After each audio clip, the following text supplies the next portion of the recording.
Hello guys, তো কালকে আমার খুবই ক্লোজ ফ্রেন্ডের বার্থডে ছিল। তার জন্য আমরা সব বন্ধুরা মিলে চলে গেছিলাম কেকের দোকানে। আমাদের এখানে একটা নিউ কেক শপ খুলেছে, ওইখানে আমরা গেছিলাম। দেখো এখানে এত সুন্দর সুন্দর কাস্টমাইজ করা কেক রয়েছে, দারুণ লাগছিলো কেকগুলো। তো আমরা আমাদের বাজেট অনুযায়ী একটা ছোট্ট কিউটসা থেকে কেক চুজ করলাম।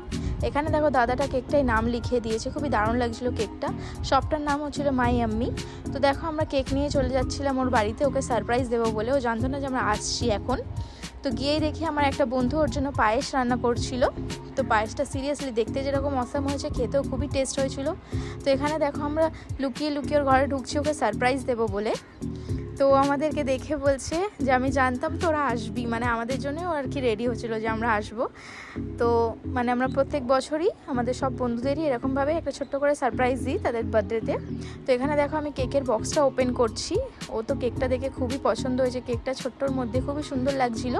তো কেকটা নিয়ে একটু ফটো তুললো, তারপরেই ও কেকটা কাট করলো। তারপর আর কি ও বার্থডে গার্ল, ওকে আমরা কি ক্রিম মাখাবো, আমাদের সবাইকে ক্রিম মাখাচ্ছে ফটো তুলবে বলে। ওকে আমরা এবারে আর কিছু করিনি, ক্রিম ট্রিম মাখাইনি, এত সুন্দর করে সেজেছে বলে।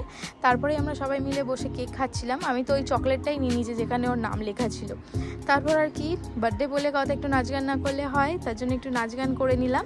তারপরে এইসব করতে করতে যে এত লেট হয়ে যাবে, এত রাত হয়ে যাবে যে ভাবতেই পারিনি। রাত 11:30 বাজছিল। তার জন্য দেখো ওরা দুজন আমাকে বাড়ি ছাড়তে এসেছিলো।